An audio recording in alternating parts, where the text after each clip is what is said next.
ಹ್ಞೂ ಕಂಡ್ಲ ಆಯ್ ಸ್ಫೂರ್ತಿ ಕಂಡೋರ್ ಕ್ಯಾಮೆ ಕಿಸಿದ್ರಲ್ಲೇ ಆಗೋಯ್ತು ನನ್ ಬಾಳೆವು.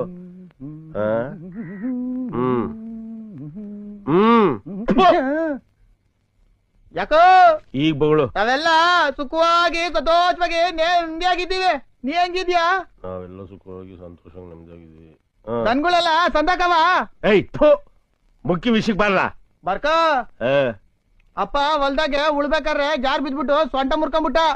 ನಮ್ಮೂರ್ ಆಸ್ಪತ್ರೆಗೆ ಅವನ್ನ 3ನೇ ಹಾಸ್ಗೆಲಿ ಮಲ್ಸಿವ್ನಿ. 3ನೇ ಹಾಸ್ಗೆ ಅವ್ವ ಅಪ್ಪನ್ಗೆ ಬಿಸಿನೀರ್ ಇಡ್ಬೇಕಾದ್ರೆ ಸೀರೆಗೆ ಬೆಂಕಿ ತಗ್ಲಿ ಹತ್ರ ಮುಕ್ಕಾಲ್ ಭಾಗ ಸುಟ್ಟೋಗ್ಬಿಟ್ಟಾಳೆ. ಅವಳುವೆ 4ನೇ ಹಾಸ್ಗೆಲಿ ಮಲ್ಸಿವ್ನಿ. ತಂಗಿ ಗೌರವನ್ ಗಂಡ ಪಕ್ಕದ ಮನೆಯವ್ರ ಜೊತೆ ಒಡೋಗ್ಬಿಟ್ಟ ಅಂತ ಹೇಳ್ಬಿಟ್ಟು ಅವಳುವೆ ನೇಣಾಕೊಂಡ್ಬಿಟ್ಟಿದ್ಲು. ಅದ್ದಿಂದ ಇಳ್ಸಿ ಅವಳು 5ನೇ ಹಾಸ್ಗೆಲಿ ಮಲ್ಸ್ಬಿಟ್ಟೆ. ಆಮ್ಯಾಕೆ ಏಯ್ ನಿಲ್ಲಿಸ ಸಾಕು. ಯಾಕಣ್ಣ ಆಗ್ಲೇ ಏನು ಬಗಳ್ದಲ್ಲ ಅಕ್ಕಯ್ಯ ನಾವು ಸುಖವಾಗಿ ಸಂತೋಷವಾಗಿ ನೆಮ್ಮದಿ ಆಗಿದೀವಿ ಅಂತ ಅದ್ನ ಹೊಡೆದಾಕ್ಬಿಡ್ತೀನಿ. ಮುಂದ್ ಕೇಳು. ಇರ್ಲಿ ಬಿಡೋಣ. ಮುಂದ್ ಕೇಳೋ ಬೇವರ್ಸಿ. ಸರಿ ಬರ್ಕ ಹೇಳು. ತಮ್ಮ ತೆಂಗಿನ ತೋಟದಾಗ ನೀರ್ ಕಟ್ಬೇಕಾದ್ರೆ ತಲೆ ಮೇಲೆ ಕಾಯಿ ಬಿದ್ಬಿಟ್ಟು ಎಂತ ಬಿದ್ದೋಗ್ಬಿಟ್ಟ. ಅವನ್ಗೆ 18 ಹೊಲಿಗೆ ಹಾಕ್ಬಿಟ್ಟು 6ನೇ ಬೆಡ್ಗೆ ಅಡ್ಮಿಟ್ ಮಾಡ್ಬಿಟ್ಟಿವ್ನಿ. ಹೌದ್ ಕಣ. ನಿಂಗೆ ಗೊತ್ತಾಯ್ತು? ಮಹಾಭಾರತದ ಕತ್ತಿದ್ದಂಗ ಅಲ್ವೇನ್ಲ ನಿಮ್ ಫ್ಯಾಮಿಲಿ ಮ್ಯಾಟ್ರು ಅಂದ್ರೆ ಶುರುವಾಗೋದು ಒಂದೇ.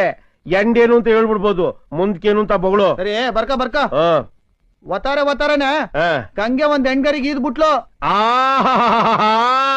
ಇದೊಂದೇ ಕಡ್ಲ ಈ ಕಾಗದಕ್ಕೆ ಒಳ್ಳೆ ವಿಷಯ ಅಂತ ನೀನ್ ಹೇಳಿದ್ದು. ಇನ್ನು ವಿಷಯ ಐತೆ ಬರ್ಕೊಳ್ಳೋಣ. ಹೇಳಪ್ಪ.